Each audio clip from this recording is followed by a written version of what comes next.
Aujourd'hui pour le dessin, je vous propose de reprendre votre bibliothèque. La dernière fois, vous avez tracé la coupe en plan, coupe de profil, coupe d'élévation. La vue, on l'a laissée de côté pour l'instant.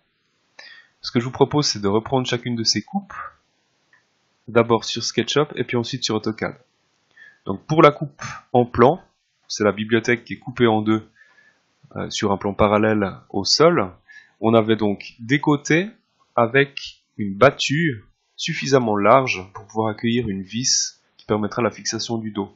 Donc là, comptez en tout cas 13, 14, 15 mm de plate battue. Ce dos en retrait, peut-être de 2 mm par rapport au côté, pas besoin de compter un retrait plus important que ça.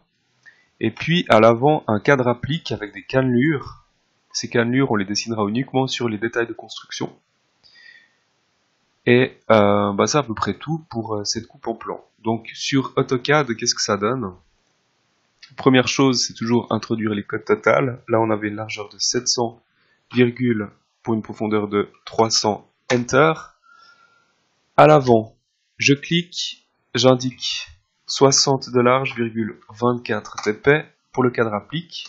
Ici, pour le côté, je clique, je repère sans cliquer, je glisse à droite et j'indique 20 d'épais pour les côtés de caisse. Enfin, le côté de caisse gauche qui va passer à droite grâce à la commande miroir. Repérage du centre et je fais passer ça à droite. Donc un deuxième clic sur la verticale et ensuite Enter pour que les deux éléments restent. Pour le dos, on peut déjà introduire la hauteur de la battue. Donc je repère sans cliquer. J'indique 13, Enter, et mon rectangle démarre à 13 de ce repère. Je passe de l'autre côté, là je repère sans cliquer, et je descends de 6, c'est un bois croisé de 5 qui est plaqué à l'atelier, donc il passe à 6, Enter. Ensuite, je peux l'étirer là aussi de 13, et puis le déplacer de 2 mm par exemple. À ce stade, je peux enlever mon rectangle de référence, Delete. Et puis il me manque la maçonnerie. Donc là, je peux faire une extension de 100 mm, Enter. Et puis, j'ai une caisse de 700 plus 200, donc 900, Enter. De cette manière, on a un débordement régulier de 100 mm de chaque côté par rapport au meuble. Et puis là, on a terminé pour la coupe en plan. Pour la coupe de profil, on va passer en revue les différents éléments. On a pour commencer un dessus avec une battue de 13 par 8, si bien sûr on a laissé un retrait de 2 mm. Ce dessus reçoit un cadre applique. Ici on a une traverse qui n'est pas moulurée. Seuls les montants ont des cannelures. On va dessiner un seul rayon. Pas besoin de surcharger votre dessin avec les 5 rayons. Un seul suffira. Ce rayon, attention, passe derrière le cadre applique. Et puis pour qu'on puisse le régler facilement, il faudra prévoir un petit jeu de fonctionnement. Là on peut mettre en tout cas 1 voire 2 mm pour qu'il puisse monter et descendre sans frotter le cadre applique. Les carrés ne vont pas se dessiner sur AutoCAD. On le fera là aussi sur les détails de construction. Au niveau du fond, on a un dos qui vient visser en applique contre ce fond. Ici la battue est inutile. Et puis ce fond arrive à la même hauteur que le haut de la traverse. On a un affleurage ici qui doit être garanti. Cette traverse fait 40, le fond fait 20. On a donc un débordement de la traverse de 20 mm, ce qui permet d'y loger le socle. Un socle qui doit faire 70 visibles, mais du coup qui fera au total 90 mm de haut. Alors sur AutoCAD, qu'est-ce que ça donne ? Comme tout à l'heure, on commence par introduire les codes totales, donc on a toujours 300 de profond, et puis là on a 1950 de haut. Ce qu'on peut faire, c'est recycler ces trois éléments. Le montant de cadre, le côté et le dos de caisse. On les copie, et puis on va les utiliser pour la partie du haut de cette bibliothèque. Donc une petite rotation. Et ensuite, on les place dans notre rectangle des codes totales. Et ainsi, on se retrouve dans la même configuration que tout à l'heure. On a la certitude d'avoir une cohérence. Sauf que là, notre dos est un petit peu trop court. On sait qu'il doit arriver à 90. Je vous le remontre. À 90 du sol. Alors, on a dit qu'on avait 70 visibles, plus 20 ici de débordement de traverse, donc au total 90. Donc sur AutoCAD, je peux sélectionner de droite à gauche la moitié du dos, enfin l'extrémité de ce dos. Ensuite, je prends la commande étirer. Ici, je peux repérer l'extrémité du dos, glisser de, et là je les tape, 90 mm, Enter, et donc du coup, je peux étirer mon dos depuis un point qui est situé à 90 mm. Donc ce point, je n'ai qu'à le replacer sur le bas de mon rectangle total, et puis là, je sais qu'il sera correctement placé. Donc ici, on sait qu'on aura un fond qui sera aligné à ce dos. Mais le problème, c'est que là, je ne sais pas où m'arrêter. Il me manque la traverse de cadre que je vais commencer par dessiner. Donc cette traverse, elle sera située à 70 mm. Donc là, je repère sans cliquer, je glisse de 70 mm, Enter, et là, je peux faire démarrer un rectangle qui fera moins 24, parce que je pars à gauche, virgule 40 de large. Et puis à ce stade, eh bien, j'ai deux repères pour tracer mon fond. On peut contrôler qu'il fasse bien 20 mm, c'est tout bon. Là derrière, on peut y loger notre face de socle. On va garder la même épaisseur de bois massif, donc moins 24, moins 90, Enter. Et puis cette face de socle, je peux la copier. Je repère ce point sans cliquer. Je glisse de 20, Enter, ce qui me permet de placer ce point de repère sur le mur, en tout cas sur ce qui deviendra le mur. On a donc ici 20 mm pour faire passer une éventuelle plainte à l'arrière de cette bibliothèque. Et puis pour des questions de stabilité, on va remonter ce dos de socle également de 20 mm, de manière à ce qu'il ne touche pas le sol. Là, ce qu'on peut faire pour y voir peut-être plus clair, c'est relier la traverse du bas avec la traverse du haut, à l'aide d'une droite rectiligne. Et puis, cette droite rectiligne, on va la passer en gris, puisqu'elle ne fait pas partie du plan de coupe. Cette ligne que je viens de dessiner, c'est l'arête intérieure du cadre applique, du montant de ce cadre applique, mais qui n'est pas dans le plan de coupe, qui est dans un deuxième plan. Donc je la dessine en gris clair, de cette manière elle ne prend pas le dessus sur notre dessin, et puis je peux la copier à l'avant. De cette manière, on a un repère pour le rayon. Le rayon, vous pouvez le dessiner par là. Ça nous fait deux repères qui nous facilitent le dessin du rayon. Ce rayon fait 26 d'épais. Enter. Et on a dit qu'on lui mettait un petit retrait, peut-être de 2 mm, pour un réglage sans que ça frotte le cadre applique. Et puis ce rayon, eh bien on le met quelque part sur la hauteur. Ici, ça ira très bien. On peut tracer aussi la maçonnerie, 100 mm de débordement. On clique sur l'angle, et puis là, 1950, donc 2050, si on le fait aussi dépasser de 100 mm. Là, on peut supprimer notre rectangle général. Et puis, ce dont on n'a pas encore parlé, c'est les crémaillères. Là, on a des crémaillères, donc ce ferrement qui sera planté dans une rainure. Et bien sur AutoCAD, on va simplement dessiner ça à l'aide de deux lignes qui représentent ces crémaillères qu'il faudra placer correctement, précisément, de manière à ce qu'on puisse coter la position des rainures arrêtées. C'est un usinage qu'on va représenter par ces deux lignes, Et puis il faudra définir le départ, la longueur de la rainure, éventuellement son arrivée. Donc on va s'arranger pour placer ces deux rainures arrêtées au centre du vide de caisse. Alors ce vide de caisse, tôt ou tard il faudra bien le coter.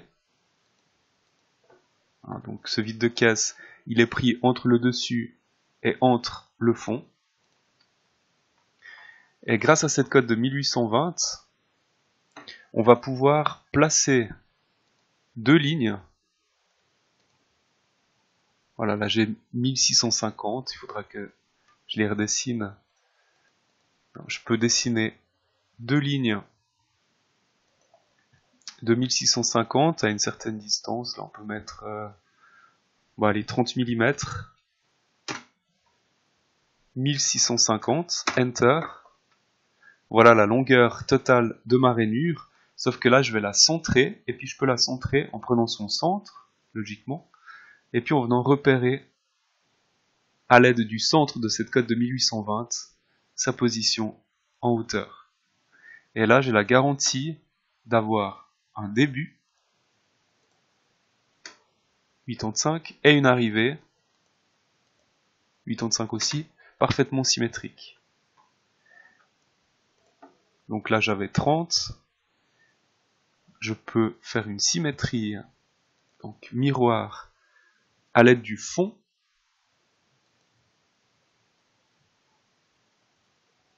pour placer ma deuxième rainure à 30 mm depuis le dos de caisse. Et puis là, pour que ce soit un peu plus propre, je peux ajuster ces deux traits. Donc déjà ces traits, je peux les passer là aussi en gris clair, parce qu'on n'est pas dans le plan de coupe. Et puis je peux ajuster jusque là, Enter, ces deux traits.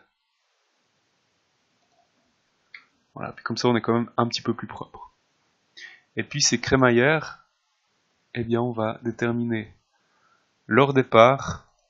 Là la cote je la mets à l'extérieur pour que ce soit quand même plus lisible, hein, surtout qu'on a peu de profondeur, on a peu de place pour mettre des informations à l'intérieur de la caisse.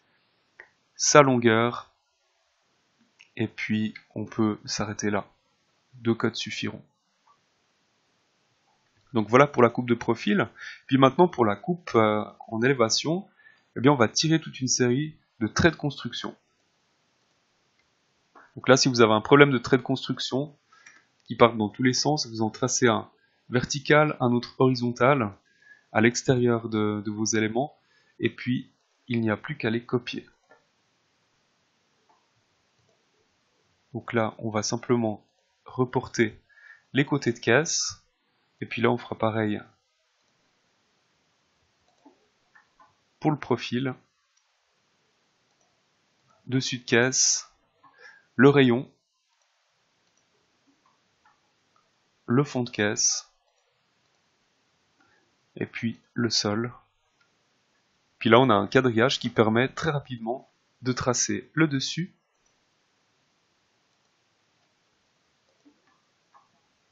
on peut créer les onglets directement. Je prends le coin inférieur, je le glisse à l'intérieur de la caisse. Ça c'était pour le dessus, maintenant les côtés.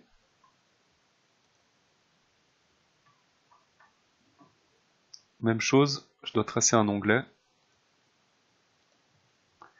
Le fond.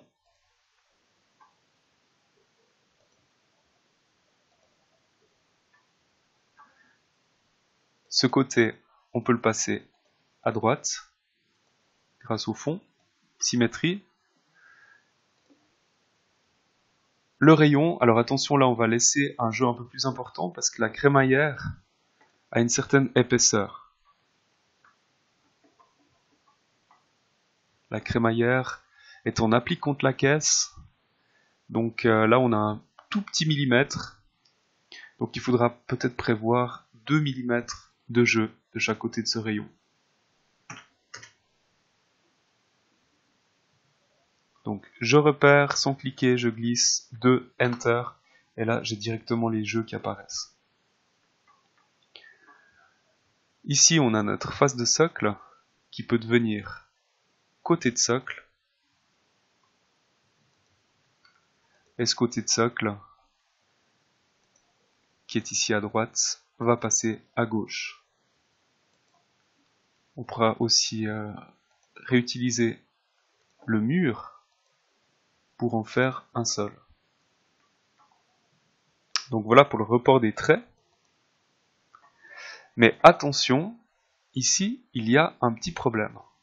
Ici, j'ai le bas de mon cadre applique. Le cadre applique, je vous le rappelle, doit être aligné au fond. Ça, c'est bon. Mais le cadre applique arrive plus bas. Et là, je vois que je n'ai pas d'alignement entre le bas de mon cadre applique et mon côté de caisse. Alors concrètement, qu'est-ce que ça donne? Si je laisse un côté de caisse aligné au bas du fond, eh bien, ça me donne ça. Ça me donne un petit escalier ici, avec un cadre qui dépasse du côté de caisse. Donc c'est clairement inesthétique. La solution, c'est ce qu'on voit ici, c'est de prolonger ce côté de caisse pour le faire venir jusqu'au bas du cadre applique. De cette manière, on a un affleurage entre ces deux pièces. Donc sur la coupe en élévation, ça nous donne quelque chose qui ressemble à ça. Si je le fais également de l'autre côté, je prolonge de 20 mm mon côté de caisse. Et de cette manière, tout est aligné. Donc je reviens sur AutoCAD. Et puis là, je peux donc étirer les côtés de caisse gauche et droite.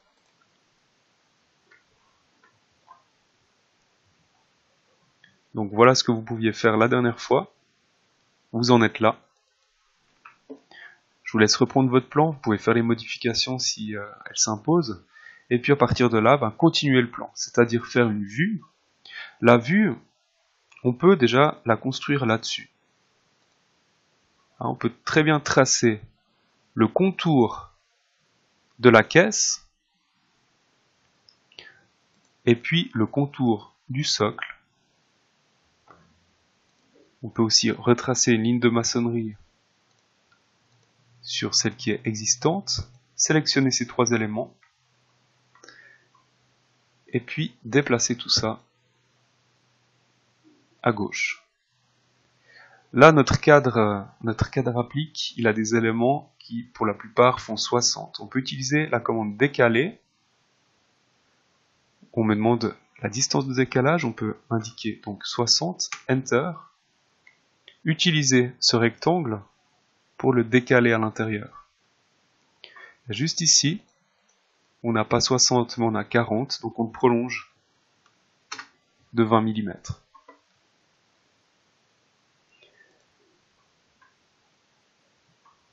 Ici, on a un rayon.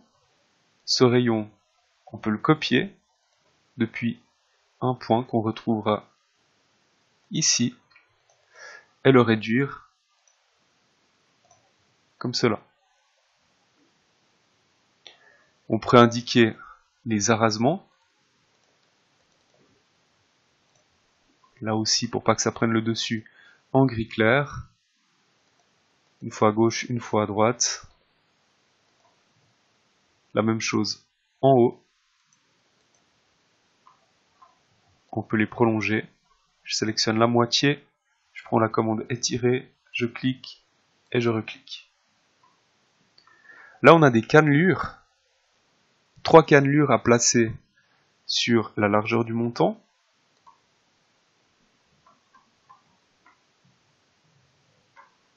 Et puis qui vont s'arrêter au milieu des traverses. Donc là, on peut aussi prendre une droite rectiligne, on se place au milieu. Et puis ici, sous dessin, on peut utiliser cette commande diviser. Choisir l'objet à diviser. Je sélectionne donc cette droite. Entrer le nombre de segments. Donc si on a 3 cannelures, on a 4 segments. Enter. Et puis là, j'ai 3 petites croix qui apparaissent. Ce sera la position de mes cannelures. Et donc 1, 2, 3, 4 segments. À ce stade, je peux reprendre cette commande droite rectiligne. Et puis tracer mes 3 cannelures qui vont s'arrêter là aussi au milieu de ma traverse, les passer en gris clair parce que ce sont des traits secondaires, et puis ensuite, une fois que j'en ai une, eh bien je peux la copier une fois, 2 fois. Ces éléments de construction, je peux les supprimer. Et puis ces 3 cannelures, je peux les passer de l'autre côté à l'aide du miroir. Enter. Comme tout à l'heure, on a donc des usinages arrêtés. Ce tracé nous permet de les coter.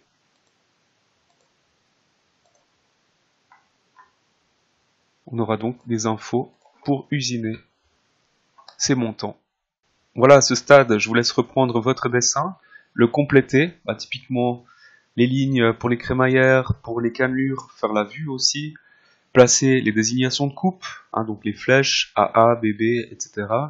Le lettrage AA, BB, CC, vue D, et puis faire la cotation de ce plan. Pour ceux qui n'ont pas travaillé sur AutoCAD, vous retrouvez dans les annexes ces différentes visions de cette bibliothèque. Donc à vous de coter, il y aura des calculs à faire, coter tous ces éléments, sur le principe que tout ce qui se mesure depuis l'extérieur se cote à l'extérieur, tout ce qui nécessite de passer la tête dans la caisse se cote à l'intérieur, et puis pour ceux qui travaillent sur AutoCAD, les cotes apparaîtront toutes seules, et puis pour ceux qui travaillent à la main, il faudra peut-être sortir la calculette pour faire 2-3 calculs de répartition. Donc voilà pour aujourd'hui au niveau du dessin. Je pense que c'est relativement vite fait. Prenez le temps de bien faire les choses comme d'habitude. Et puis là aussi volontiers un PDF. Donc une impression PDF revient à mettre en page votre plan d'ensemble dans un format qui peut l'accueillir. Vous allez dans du A2 horizontal, on retrouve le plan, et puis on peut imprimer, continuer. Par défaut, vous avez ici l'imprimante PDF qui devrait apparaître, sinon vous en retrouvez une là-dedans. Vous pouvez aussi choisir AutoCAD PDF, ça marche aussi. Format de papier, là vous pouvez choisir du A4.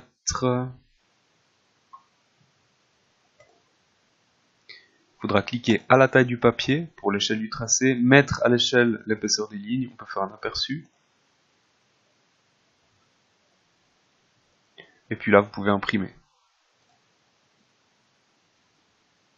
Il faudra spécifier un emplacement.